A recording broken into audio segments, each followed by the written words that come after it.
it, there's so many different things we can say about it, but for those people who are interested, first of all, just know that it's a short online assessment.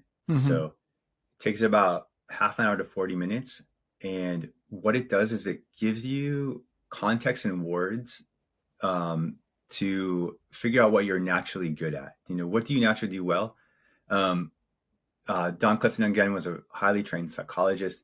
And he learned, just like other areas of psychology, that there are 34 energetic clusters that most people resonate towards.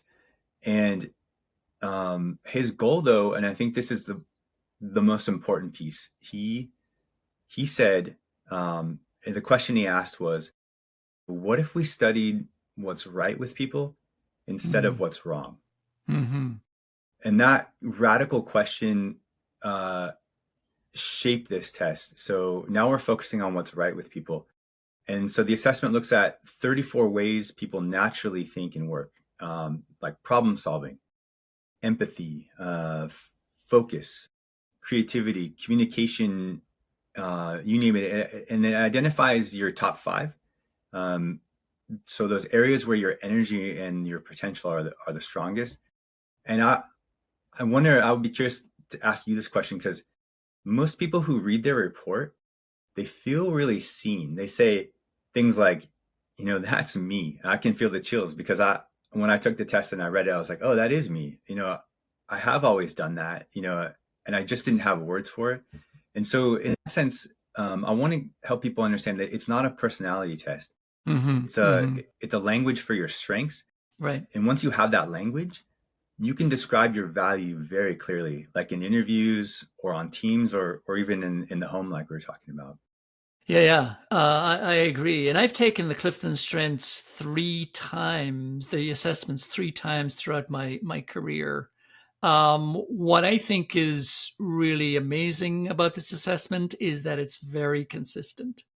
And from the first time I took it 15 or 20 years ago to most recently took it again because I also worked with a career coach, there was consistency. It was just my strengths haven't changed. And I'll just share that my top five are consistency, Hmm.